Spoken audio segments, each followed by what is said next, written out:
இரவு நேரத்தை உணவு கொண்டாட்டமாக மாற்றுகிறோம், அப்படி மாற்றுவது மகிழ்ச்சியாக இருக்குதுன்னு சொல்லக்கூடிய ஒரு தரப்பு.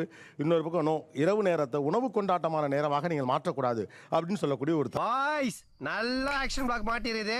ஃபுல் என்ஜாய்மெண்ட் தான். உணவை இரவு நேரத்தில் சாப்பிட்றப்ப இந்த டேஸ்ட் புரியாம இந்த ஊர் தூங்கிட்டு இருக்கே அட பாவீங்களா அப்படின்னு உங்களுக்கு எதை சாப்பிடும்போது தோணும்? நைட்டு சொன்னா தீத்துற போறியா? என்னால முடிஞ்சதை செய்யறேன், சொல்லுங்க. குங்குமப்பூ போட்ட டீ இருக்கு, சாய், சென்னையில கிடைக்குது.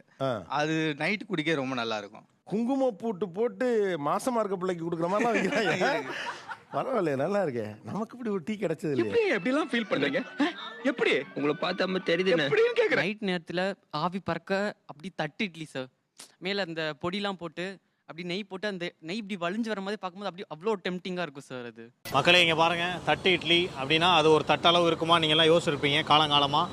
உண்மையிலே ஒரு தட்டளவு தான் இருக்குது. இங்கே பாருங்கள், அற்புதமாக இருக்குது. இட்லி மட்டும் சாப்பிட்டா கூட ஓகேன்னு சொல்லலாம். ஆனால் அதில் அந்த பொடி போட்டு ஒழுக சாப்பிட்றாங்க. அது நம்மளுக்கு முழுக்க அது ஒரு ஆபத்தான. வேண்டாடா சாமி, தாத்தா உங்க பாதத்தை தொட்டு வணங்குறேன்.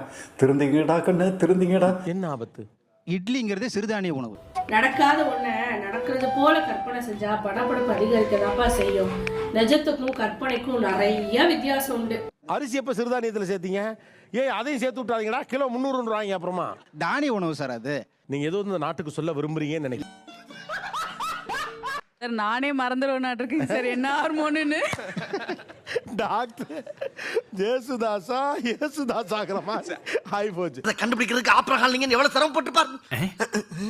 ஆப்ரஹால் நீங்கன்னா அப்துல் கலாமா. கோளாறுகள் வரும். அது இத சொல்றதுக்காயா எவ்வளவு காலம் படாத பாடுபட்ட? நான் தான் உன்னை சொல்ல விடாம தடுத்துட்டேன். ஆப்போசிட்ல சார் மீசக்காரனான ஒரு அண்ணா வருவார் சார். அவர் வரதே 9:45 தான் சார் வருவார்.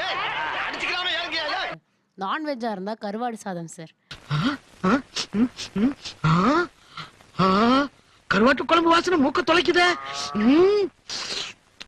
அதாவது அந்த கருவாடு தொக்குல அவங்களே கிளறி வச்சிருப்பாங்க சார். சின்னதா அந்த நெத்திலி கருவாடு தான் சார் இருக்கும். அது சிப்ஸா நெத்திலியானே தெரியாது சார். அவ்வளோ கிறிஸ்பியா அந்த சாதத்தோட நீங்க மெல்லும் போது அதுதான் சார்.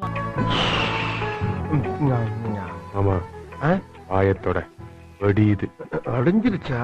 எங்கிறதுக்கு நீ அலையுதியே. எனக்கே அப்படிதான் பாருங்க ஒரு மாதிரி இருக்குல்ல சார். அதுதான் சார் வாழ்க்கை. அதெல்லாம் அதை எக்ஸ்பிளைன் பண்றப்ப ஒரு மாதிரி நைஸா இருக்கும். குழம்பு கலக்கி ஒரு கறி குழம்பு மாதிரி கொஞ்சம் ஊற்றி நல்லா மிக்ஸ் பண்ணி ஒரு டிங் டிங் டிங்னு சவுண்டு வரும். அப்புறம் அது போட்டு இப்படி இப்படி இப்படி இப்படி இது பண்ணிடுவாங்க. அது வேகாது, கொஞ்சம் தான் வேகும். அப்படியே பண்ணிட்டு கொடுத்துருவாங்க நமக்கு. வேகாத முட்டை பாதி வெந்திருக்கும். ஆஃப் பாயிலும் கிடையாது. ஆஃப் பாயிலுக்கு ஃபர்ஸ்ட் ஸ்டேஜ், early ஸ்டேஜ். கண்டுபிடிக்கிறது கஷ்டம் இருக்குல்ல. பட்டக்கு ஒன் ஷாட்ல அடிக்கிறதுலாம் ஒரு மாதிரி இருக்காது அங்க சாப்பிட. அது அம்மா அப்பா எல்லாரும் ஒண்ணா போய் சாப்பிடுவாங்க. உள்ள போப்பா, ஏறுங்க சீக்கிரம். நீங்க எல்லாம் இறங்க. குடும்பமா போய் சாப்பிடுவாங்க. அப்ப பிரச்சனை இருக்காது, ஃபேமிலியா சாப்பிடுவாங்க. மறக்காம சர்ப்ரைஸ் பண்ணுங்க.